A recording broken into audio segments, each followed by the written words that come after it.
Hi, everyone, and welcome to today's webinar presented by the Servant Leadership Institute in Carlsbad, California. I'm Carol Malinsky, and I will be hosting today's webinar, Servant Leadership in All You Do.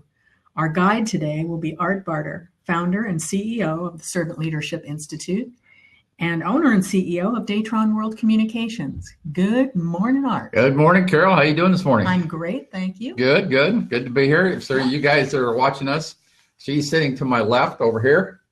I'm on her right. So never now and then we're going to sit and talk to each other, right? And forget about you guys. So yeah. So anyway, we're thrilled that you guys are with us. We've been kind of conversing with a few of you out there. And we just want to share with you, we're in our new digs. This is the first webinar from our new sound studio/room. In this room is where we're going to do all our social media, all our webinar work. For those that were at the conference a couple of years ago and we did some things on music, I play keyboard. My keyboard's in here. I've got my guitars in here, my amplifier.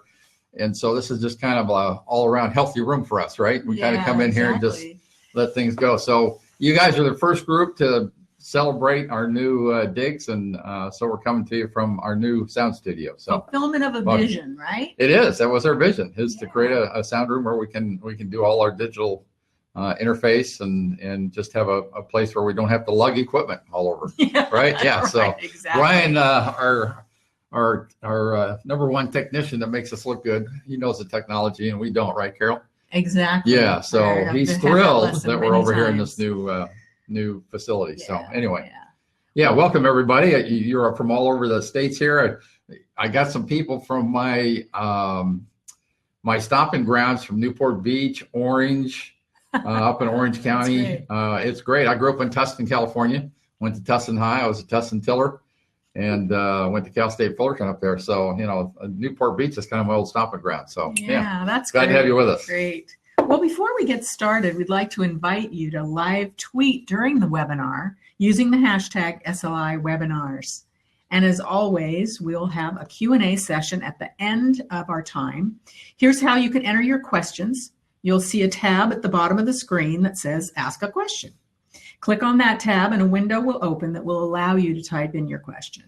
Please feel free to ask questions at any time during the webinar. Come on, we want questions. We want to help give you some input on questions you have. So just remember the old adage, no question is stupid, and don't rely on anybody else to ask a question, because we want to interact with you. So feel free to ask away. Right. SLI is a leadership development organization dedicated to teaching the implementation of servant leadership, and that's really key. It is the implementation. Servant leadership takes that traditional power model of leadership and turns it upside down. Turn it upside down. Yep, demonstrating that the Sorry, leader, Carol.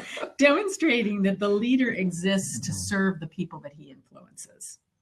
When an individual decides to begin that journey into servant leadership, they find that this practice becomes something that applies not only to their work, but also to their personal lives.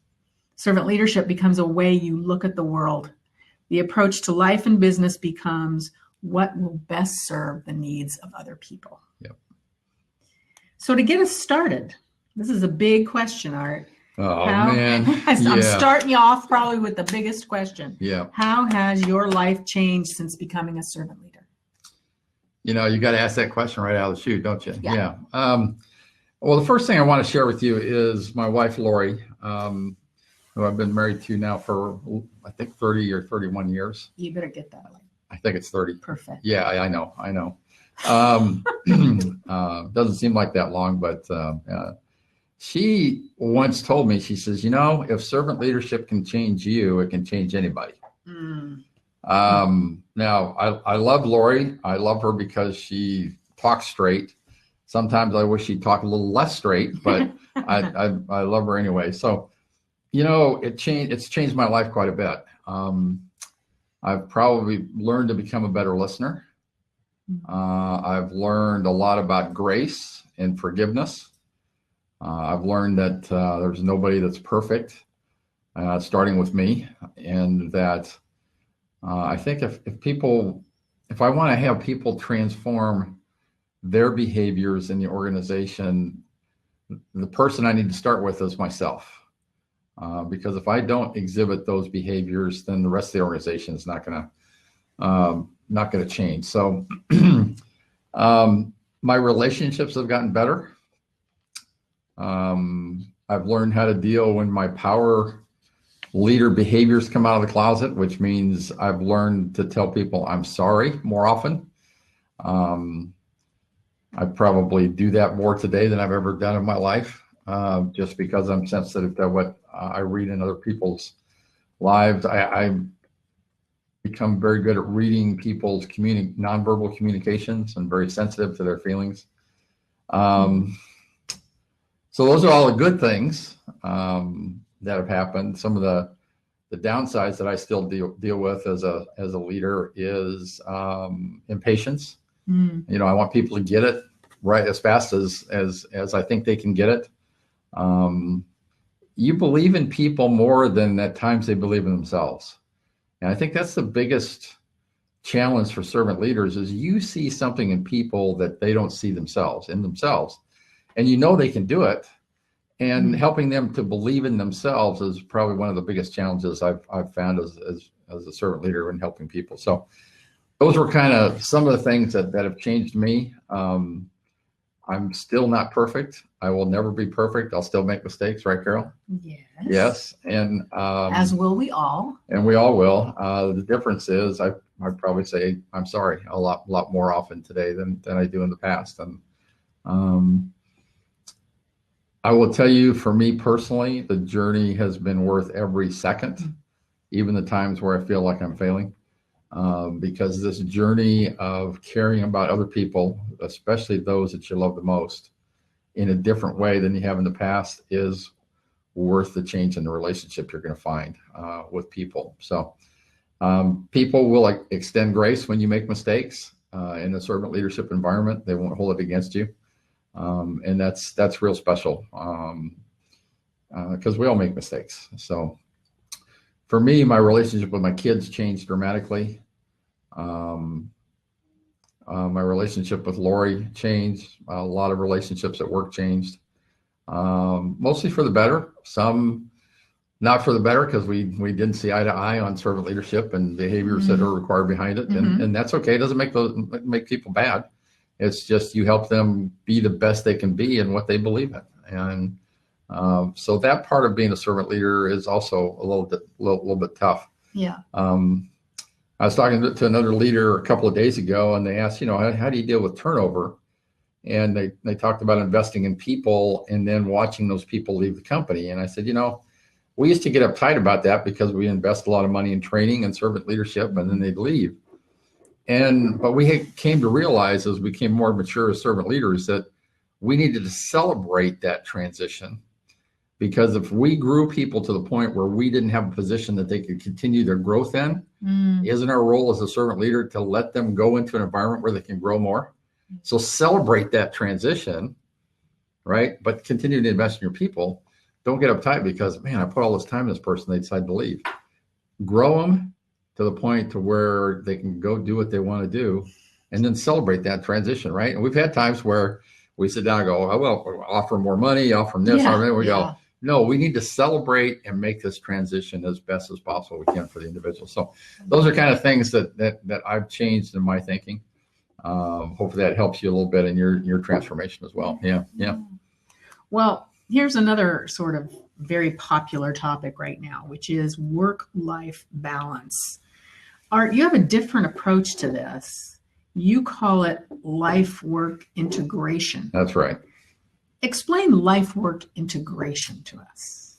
Well, first and foremost, life comes before work. Work is a part of life, not life being a part of work. So we look at this as how do we integrate? And, I don't know anyone, including myself, that has a switch at the entrance of work that says switch off your personal life because you're not allowed to have it inside the company. And then when I leave, I switch that back on and I have my personal life again. There isn't a magic switch out there where people can turn off what's happening in their life. I recently wrote an article about leadership getting back in the swing of things in the fall. After you spend a summer off where people take PTO, they're away with family, the kids are out of school, they're doing a lot of fun things. Now everybody's back in their routine, back in school, and for the first time in probably 3 months, you have your entire team back together again. That fall time frame of where you bring people back together, that's how you get this life work integration going. But our number one value at Datron in our companies is our family comes first. And that's difficult to live.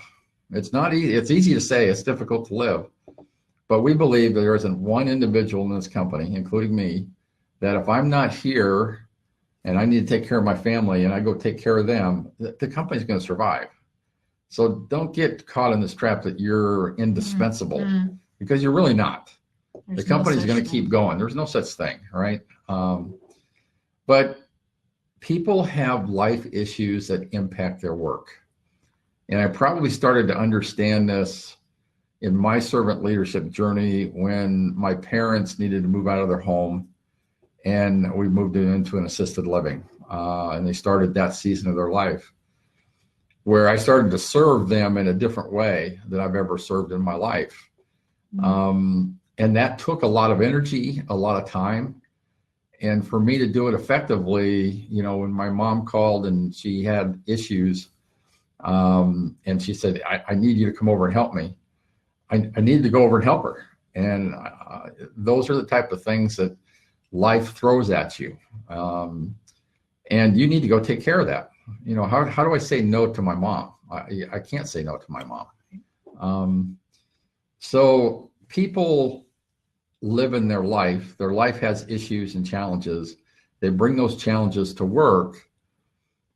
Part of our job as servant leaders is to help with the unfolding of life's events. People are going to go through challenges. They're going to go through challenges. If they ask us to help them with the challenges, help them with the challenges. Just don't think you're the end all. Get some people that can help them through their challenges. Don't think that you, just because you have a leader title, are the best person for them to talk to, but help them through that, because the more you help them with this life work integration, I think you're going to keep people longer, because they're going to know that you care about them, number one, and care about them deeply, that you want them to take care of their issues in life, because if they have issues in life, it's going to affect their productivity at work. Yes. And if we want the team to work well together and be focused and get results and serve people, if they do it with happiness and a clear mind, there's just an amazing work that can be done when you have that type of environment in your company. So, life work integration. You can't separate the two. I don't know anybody who successfully separates it. Now, I will share with you, at a time in my life, I was a workaholic. Now, that's not work-life balance. That's just work stupidity. Sorry. And I felt if I needed to work 7 days a week, I would work 7 days a week. And one of my experiences with my two kids, Jennifer, my daughter, and Chris, my son, was a time when I was working 7 days a week, and I would sometimes get Sunday off. And I come home on Saturday, tired, been working all week. And my kids would say, "Hey, Dad, can we go to the park tomorrow?" And I was always tell them, "We'll see. We'll see. Not maybe, we'll see." And then one day I said that to the kids when they asked me if they could go somewhere on a Sunday with me. And my oldest daughter, Jennifer, who was probably 5 or 6 at the time, she turned to Chris, who's a couple years younger, and said, "We'll see means no. We'll see means no." And I thought, wow, I didn't understand at the time that I was really having a negative impact on my family because I was so focused on work, and I was a workaholic. I still work a lot. I'm still dedicated to my work, but people will tell you that there are times when I'm not here during the week. There's times when I'm not here. I very rarely do work on Sundays anymore. And here's why. And write this down. I used to believe that I would check email on Sunday and send emails to people. Mm-hmm. And so one Sunday I was sending emails out, and we were into servant leadership at the time. And So I sent out some emails thinking that it will be in people's inbox when they get in Monday morning, they'll be able to address it. Every person I sent an email to answered the email by noon on Sunday. And I went, I'm encouraging this behavior by asking the question. I thought I was getting ahead of the game and getting them started. What I was really doing is people would see their emails, they'd check them. So I was encouraging them to spend time away from their family and answer my emails. I no longer send emails on weekends, unless it's an absolute emergency. And when people take PTO on my staff, and some of you might be listening today, know that if I send you an email while you're on PTO, it's a test to see if you're really on PTO or if you're checking your email all the time. So those are some of the life work integration things we do a little bit differently. So do you have any other tips in that vein? Well, I will share a story that just happened. That when you really focus in on people's needs and you give them a chance to serve each other, our common bond in our Datron companies is we just want to positively impact the lives of others. There's no constraints on that, just positively impact people's lives. There was a gentleman who used to work for Datron, battling cancer, and he was coming up to the end of his life. He was in Arizona. And I come in Monday morning, I get an email that says a group of Datron employees got together, kept in touch with this individual, knew the end was near. They got in a car and drove to Arizona from California to be with this individual, to give him a card, greetings and blessings and prayers from people at Datron. They delivered it the day, that Saturday. He passed away on the weekend. When I read that, I went, isn't that what we're all about? That when things like that happen in life, that we let people go serve people in that way. And that's the best life work integration example that hit me. I read that and I went, wow, this is pretty cool culture we've created, that people care about people that much to get in a car and drive to Arizona and impact that life. That was going to be actually my comment, Art, about that was we have built a culture, all of us working together in your companies under your leadership, to build that kind of organization that does see life and work as being this blend. It is a blend, yeah. And those are the kind of results that are produced when people all feel that they are leaders in their own, in their own sphere. So one of the other things we do that I just thought about on the life-giving side of things is one of the things, we're a manufacturing company, we ship product. And so shipment is a big thing to us. Well, one year an employee decided that we should announce shipments of new family members into the Datron families, right? And so whenever a newborn comes into a Datron family of their employees, we send out an email announcing another successful shipment. And we give all the vital stats, mom and dad are doing well, et cetera, et cetera. And, we have a lot of fun with that within the work terms of seeing a shipment being successful, right? So we celebrate that life when it comes in the terms of what we do as a company. And I think that those kind of things bring people together and bring that life work balance integration into something that's real. Right. Yeah. Excellent. Yep. Well, now let's turn more to the business side, business processes. And let's start out with recruiting and hiring. What servant leader behaviors can be helpful with these processes? First and foremost, I'm going to encourage you, if you have a servant leadership culture and it's talked about, or it's apparent on a website, or don't be afraid to talk about serving people. Don't be afraid to talk about it.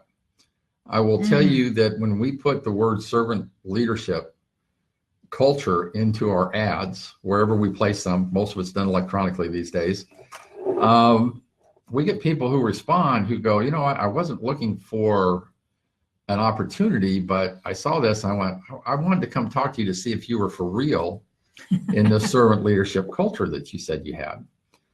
And, when you put it in your ads and talk about your culture in your ads, you're going to attract the right kind of people. And so that's really a part of the battle, is getting to the right people.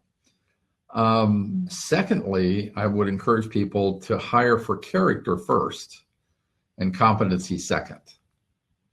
Don't look at the resume and say, this person's got great experience, et cetera, et cetera, et cetera. If they have a horrible character, why do you want to bring them into your company? Mm-hmm. Because if they have a horrible character, they're not going to take your values serious. They may not take your purpose serious, and you're just going to spend more time managing them than anything else. So talk about the culture. Let people know that your values are more than things that just hang on the wall, that we're serious about it, and share with them how you go about that. Spend time interviewing people and do it the right way. Stop looking at your computer. People took time off from their work or their day to come talk to you. Give them that time and your full attention. And that will say more about your culture than anything you're going to say, is your behavior. Behave the way you want people to behave when they come to work for you. And that's really going to help you attract the right person. But this hiring for character first, character is a very difficult thing to change with people. Competency you can train and you can educate and you grow people in competency. It's very difficult to do that in character, so don't shy away from that. Respect people's time, ask questions, and then sit back and zip up your lips and listen to the answers. Most of the time, leaders that are in a rush and only give a 20-minute interview for an interview that should be for an hour, an hour and a half, especially if you're hiring leaders, you take the time and invest in that process, because the more time you spend in that process up front, the higher the chance you're going to see the real character of the person. And, I've hired a lot of senior people in the last 15 years.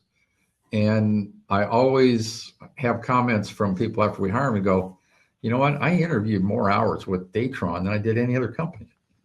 You guys put me through a lot of hours of interview, and we do that for a reason. We want to make sure, number one, we know the person. We want to make sure they're the right fit for us. But more importantly, I don't want any surprises once they come to work for me. And so after 90 days, I sit down with the person. I go, okay, tell me what I lied about in the interview. Just flat out say, hey, tell me what I lied about. Yeah. What that does, it gets a laugh like Carol laughed. And they'll look at you and go, so here's what I'm really asking. Was there any surprises in your first 90 days that I didn't tell you about in the interview? Give me some feedback on that so I can get better in that area. That's the whole process. So it doesn't process at the time. It doesn't stop the process at the time you sign a letter or the day they start. It goes on for another 90 to 180 days because you want that person to be successful. And I remember Ken Blanchard once in a video called The Heart of a Leader made this comment. He said, it's easier to loosen up than to tighten up. Mm-hmm. And what he meant by that is it's easier to stay close to a person, new hire, especially a direct report, to help them understand why you do what you do, your values, your processes, etc., than it is to assume that they know what to do and let them go and then find out 90 to 180 days they don't know what they're doing, and you have to go in and tighten up on them. Do that up front and stay close to them, help them be successful, and then let them go do their job. So those are a couple of hints. Great. Yeah. How about in the area of training? How is servant leadership presented in training sessions? There's a couple of ways to do that. When we first got started in talking about implementing servant, we started with our values, our mission, our purpose. And those are all great. And, we had a lot of help. We came up with some great statements. But here's the challenge you have in a servant-led environment. How do you live that purpose? How do you live that purpose? And our purpose was to positively impact the lives of others. And we said, how do we do that? How do we help people positively impact the lives of other people? There's no definitions that has to stay within the building. And for us, the vehicle was a charitable fund. And we put money in the charitable fund, 10% of our operating profits. We let the employees decide where that money goes to other nonprofits. And we let them give it away because they help generate the profits. they now have a vehicle to live the purpose of the company to positively impact the lives of others.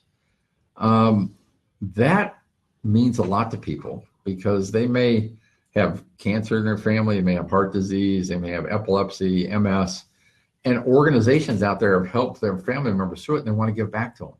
Give them a vehicle to go give back and positively impact. So you have to live it first, right? And give people a chance to live it, but then you have to talk about it in your training.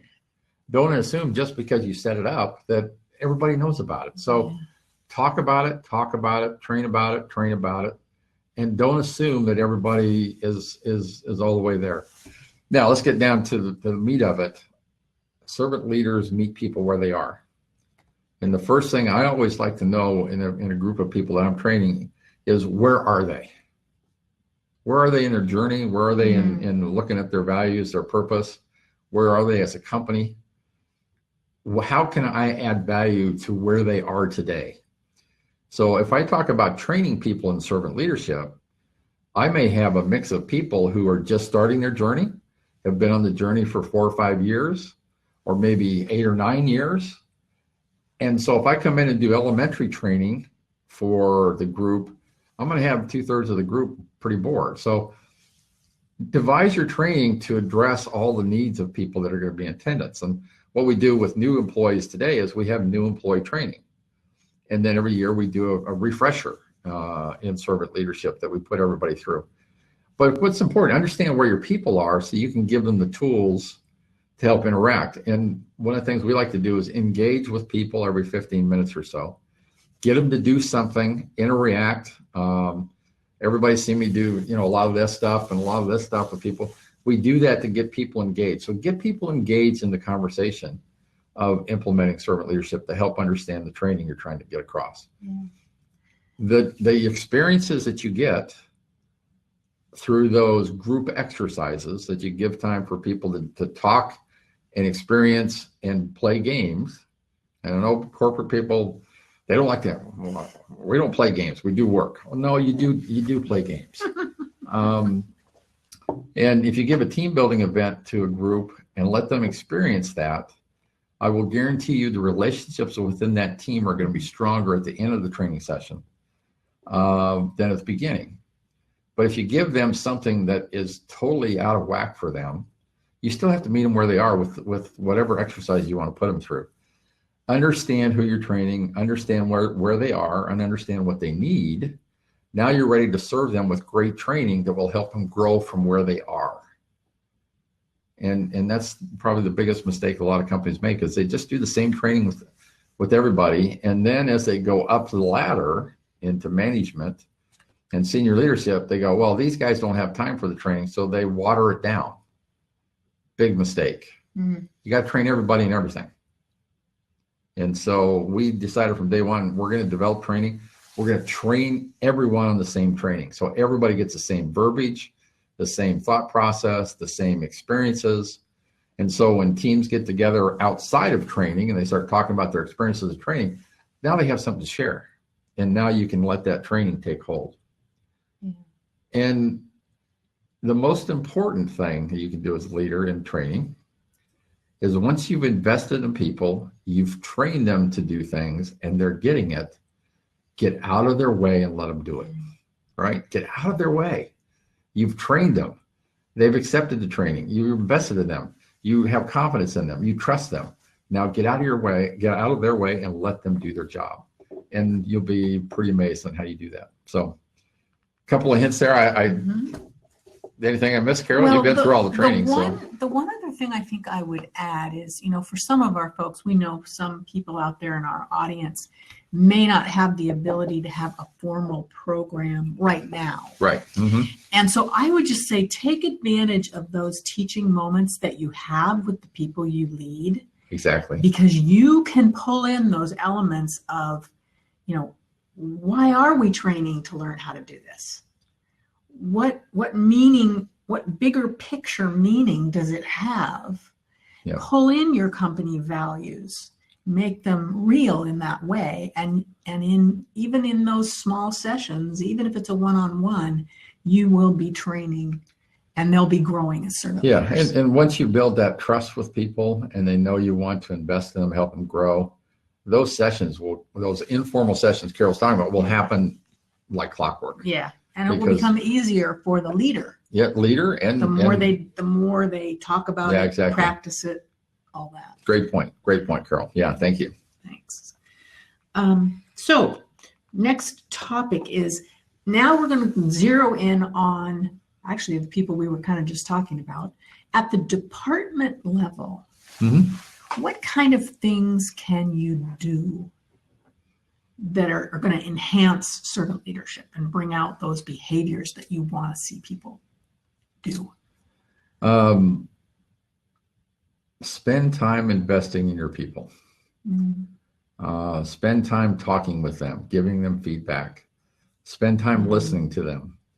I would encourage people that if you're not spending at least 20% of your time interfacing with the people you're directly responsible for, not your entire group, but the people that report directly to you, I would encourage you to look at that and say, okay, if I'm really going to serve someone, how can I serve them without communicating with them and understanding where they are? So communicate with them. Talk about your values and why you do what you do. Always explain your decisions. There still command decisions in servant leadership. People believe that servant leaders don't make decisions, and I disagree with that wholeheartedly. They make decisions, they make tough decisions. But here's the difference between a power leader and a servant leader. Power leader just expects their people to salute them and go off and do what they tell them to do. Yes, sir. Yes, ma'am. I'm done. I'll go do it.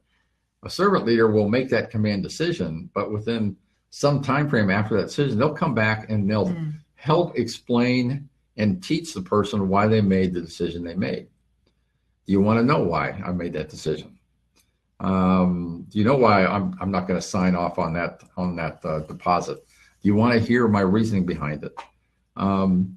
That's the difference between a power leader and a servant leader. A servant leader is going to take the time to invest to help people learn from that experience. Now, depending on the job you're in, you don't always have time to get consensus.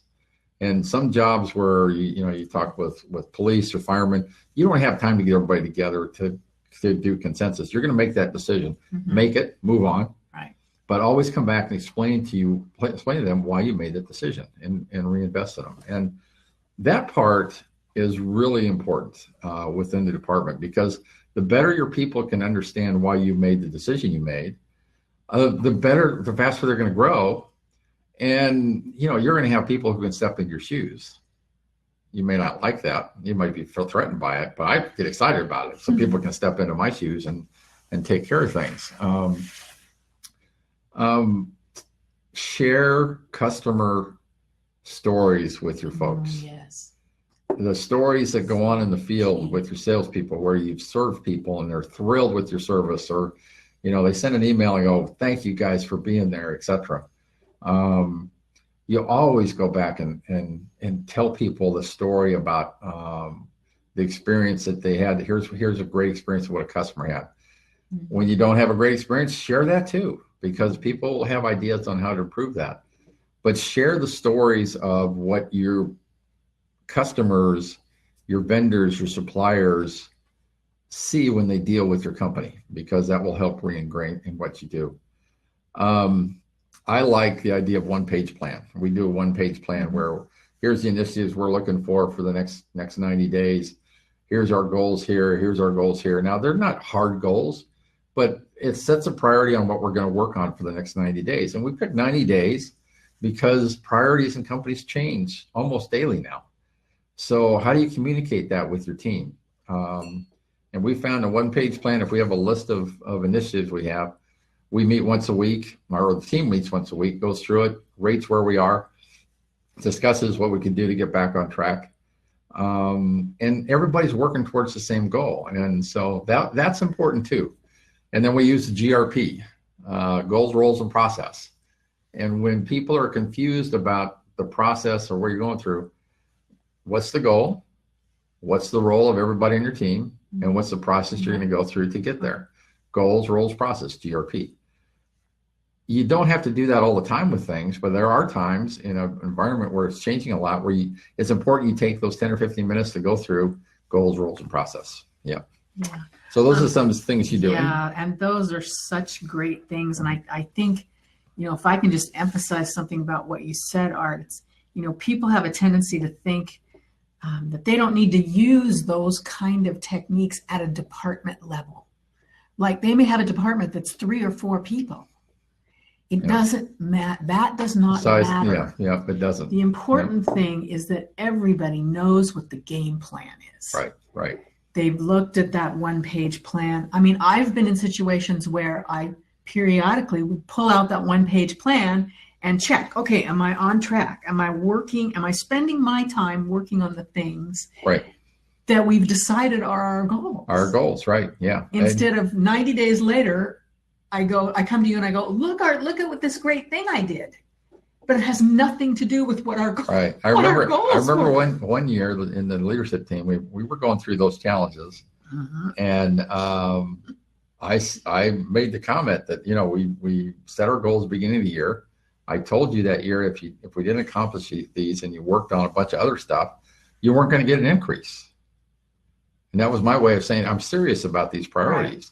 And at the end, we had some people go, well, I worked really hard. Well, show me what you accomplished on our list. Well, I didn't accomplish anything over here, but I worked really hard.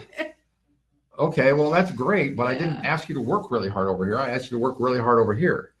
And that it pulls people together when you communicate, and you end up not having those surprises. Right.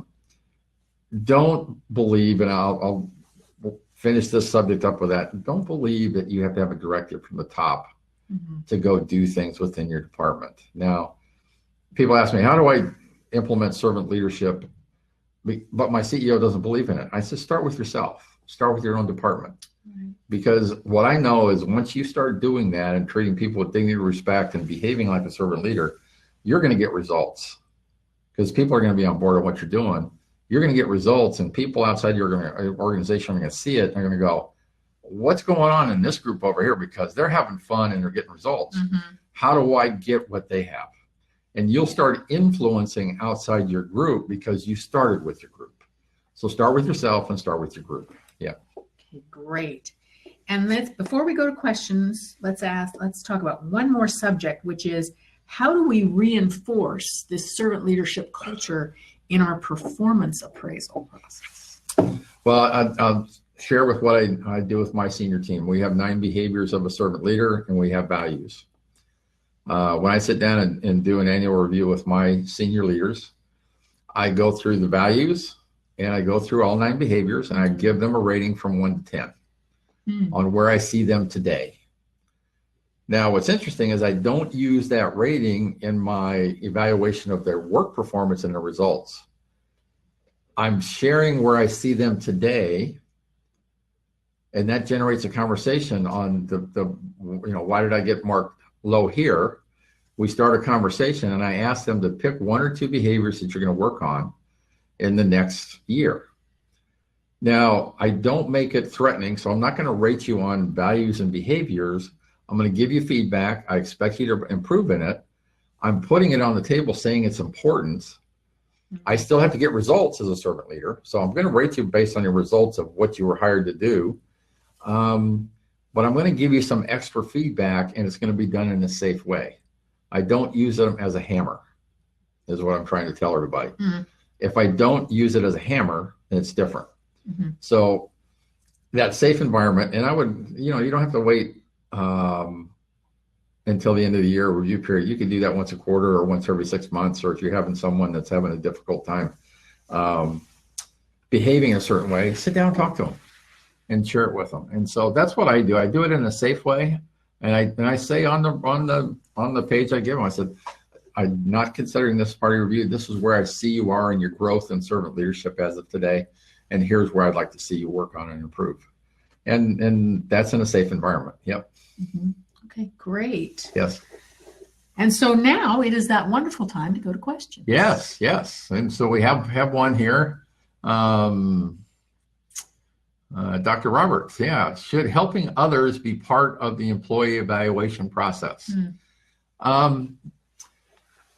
for us and our purpose, we want to help other people. And so, yes, we look for what do you do to help other people, because we believe, pretty simple, that the team either succeeds together or fails together. And that's hard for some people to understand that, yeah, I have a group of great performers, but I want those great performers to help the underperforming people get better. It's not just all up on leadership. I want everybody to go help out where they need to help out. Now, in a manufacturing process, if I have a holdup at one station, I've got product backing up. I want people to go to that station, help out, get it moved on, and solve a problem without going through 5 layers of leadership to get the okay to do that, right? And so, yes, how do we do that? Do you honor and serve people? Do you help people? Or do you just stay back, punch the clock? I punch in on time, I punch out on time, I take all my breaks on time, I stick to myself, don't talk to anybody. Okay, you're performing, that's good, but what are you doing to help people, develop people, maybe do a little bit more? So work that into your evaluation process, but do it in a positive way. Again, don't use it as a hammer. Yeah, great question. Next question, how should a servant leader measure their own growth? Great question. Because if we're not growing, our people can't grow.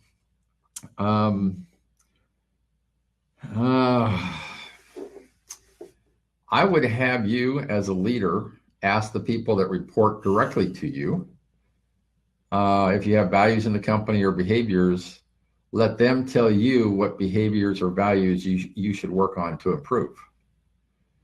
The people you serve, the people that report to you, are they growing? Are they getting better? Do they understand the process better? Are they growing? So your own growth is reflected in how your people grow. And so I would ask them to give you feedback on, where do I need to grow as a servant leader? What do you recommend I work on? Now, the first time we did that at Datron, I didn't like the results. I almost threw them out because my team told me I wasn't a good listener. Yeah, Carol, you were there. And they're wrong. They were right. So you have to ask the question, and then you have to accept the feedback and go think about it and reflect on it. I usually look at, when I look around the room, I look at people's reaction to me. I look how people are interacting with me. I look at trust levels with people and relationships. And people don't have to be in my office all the time and asking me questions and asking for guidance for me to feel like I'm adding value. If I've added value and then I let them go do their job, I trust them that they're going to come ask me when they need help from me. I'm not going to stay on top of them and watch over their shoulder to make sure they're doing everything they said they were going to do. Will I hold them accountable? Sure, I will. Some people need a little bit more attention. Some people don't.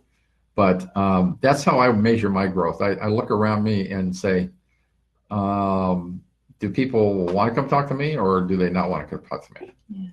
And right now I'm going through a season of my life where people would rather not come talk to me because I've got some challenges and some of my power leader behaviors have come out of the woodwork, and I'm dealing with that myself as a leader. So I'm going back to, okay, how can I grow out of this and help the experience I have with people who interface with me? How can I make sure that I'm adding value to them? Right? Yeah. I can add just a real practical thing to this particular listener, and that's, we have the 9 behaviors of a servant leader card, and they're actually on our in our store on our website, and that is a listing of the 9 leaders of a servant 9 behaviors of a servant leader. And you can actually give that to your employees and ask them to rate you. Right. If you are brave enough, and I bet you are, if you're asking the question, to get their feedback. So that's a really good, handy tool to use. Yep. Invest in reading, learn, educate yourself, reflect on yourself, reflect on your behaviors. Journaling helped me immensely in that growth process. It still helps me today. And there's a lot of ways for that, but the people around you that you serve in the organization are going to tell you how you're doing in growth. Yeah. In servant leadership. Yeah.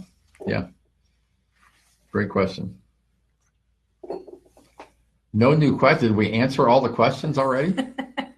Wow, quiet group today, huh? Yes. Anybody else have any questions out there?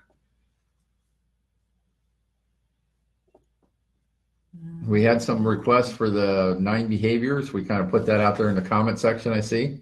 We do have behavior cards that we sell for that, that put everything together and kind of talk about what each behavior is. And we also have a journal book that will take you through the 9 behaviors and have you journal about that process through a 2-week period on every behavior, kind of a self-learning type thing for you to go through cycle. So, and you can find those at www.servantleadershipinstitute.com. Yes. On our store. All right. No other questions. So I'm just going to kind of butt in on you, Carol. There's a question. Okay. We have another one. In a cynical, power-driven environment, how do you get past disbelief? This gets back to starting with yourself. You're going to have the cynical power leaders who aren't going to believe in servant leadership. They're going to say it's a waste of time. And that's okay. They're not into it. That's okay. But here's what I know. People want to live their life to a set of values. They want to work in their life to a set of values. If the leaders in their organization are not ethical and they just know the values on the wall are up there just to be on the wall, then you've got decisions to make. Can you be the type of person you want to be and treat everyone with dignity and respect and be happy in that environment? Or do you need to go find a different environment for you to be in? Power-driven environments are very results focused. Mm-hmm. They're not focused on learning and growing. They're focused on getting results. But I will share all the leaders I talk to, I will tell them, if you give people to transform into an environment of serving people, you will get better results. And so start with yourself. Always behave in accordance with your own personal values. Always treat people with dignity and respect. You're not going to be perfect there. So when you don't do that, make sure you follow up with people and apologize to them. That's part of being a good servant leader and showing a great example. But let your behavior speak for the type of person you want to be, and see how that works in your power-driven environment. That will speak more than any other words you can try and convince a leader.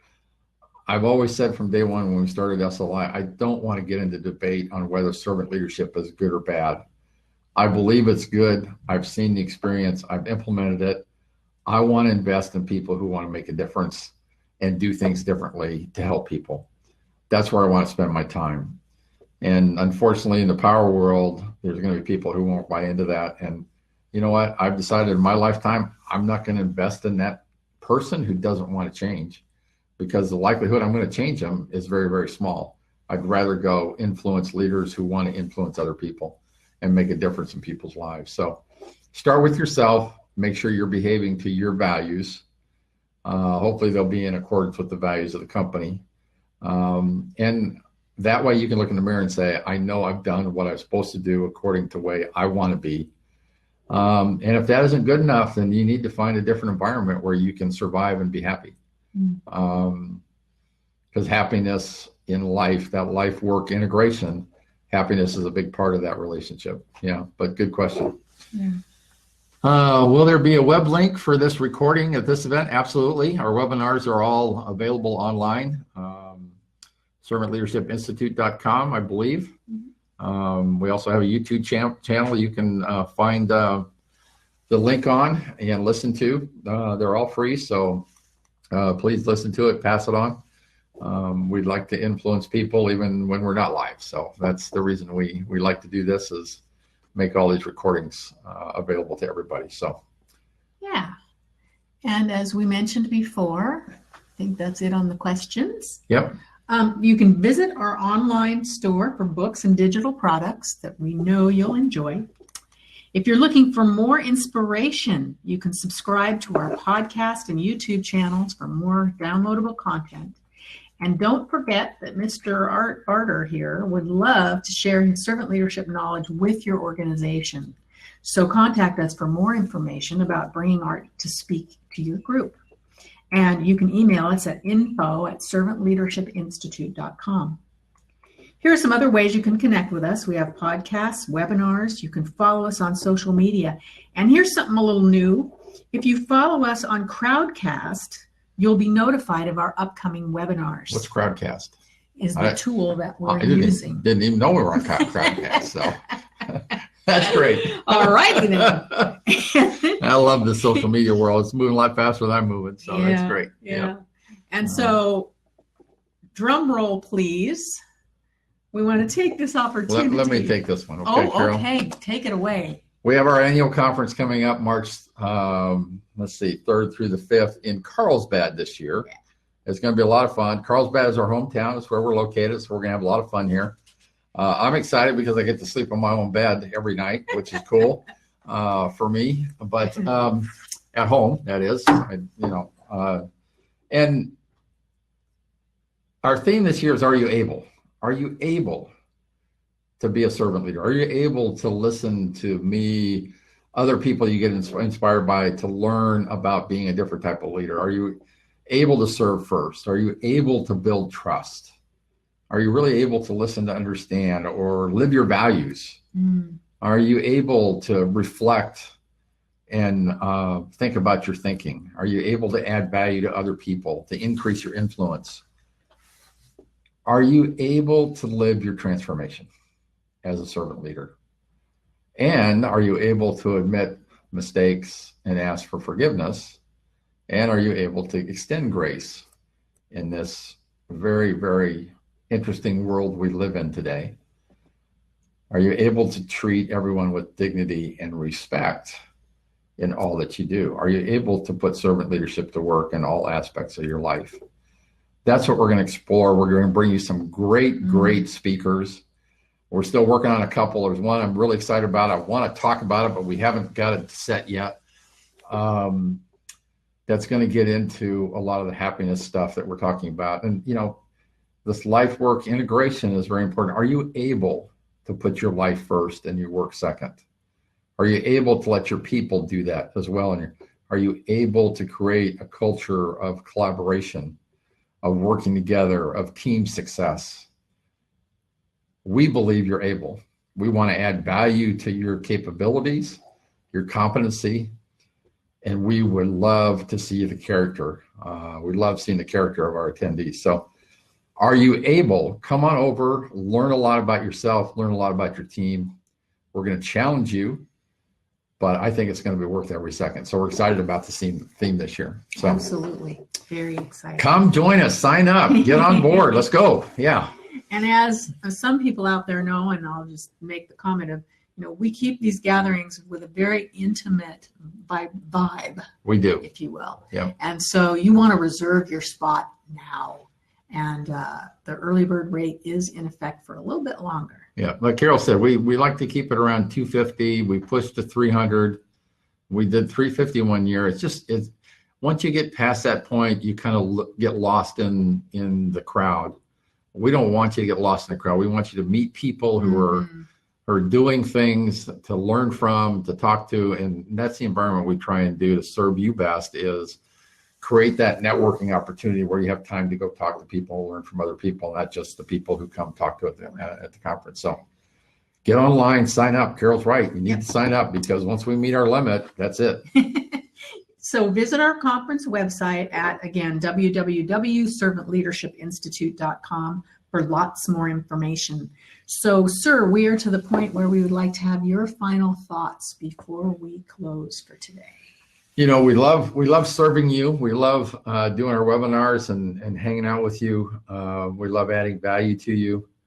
Our goal is to help you take servant leadership, not just in your work, but in your life. Like I told you before, it's worth every second of the journey for me personally. And I'm so thankful that the people who challenged me to change and look at servant leadership, thankful that they did. Now, I will tell you, If they approached me when I was in my 20s, mid to late 20s, I wasn't ready for it. I was not ready for it. So I will tell you, if you're up in the 40, 50, and you're going, I don't have, I've been at this too long. I can't change. I will tell you, you can change. You can change and make servant leadership part of your life and living your life for the sake of others. Give it a shot, because I know you're able to do this. So have a great day. We loved hanging out with you. Right, Carol? Good to be. Absolutely. And always great. Like I said, you guys this. were the first ones to be live in our new studio. So that will always be special for us. So thank you guys for hanging out with us today. Thanks, everyone. And we hope you'll join us for our next webinar. Have a great rest of your day. Have a great day. Bye-bye.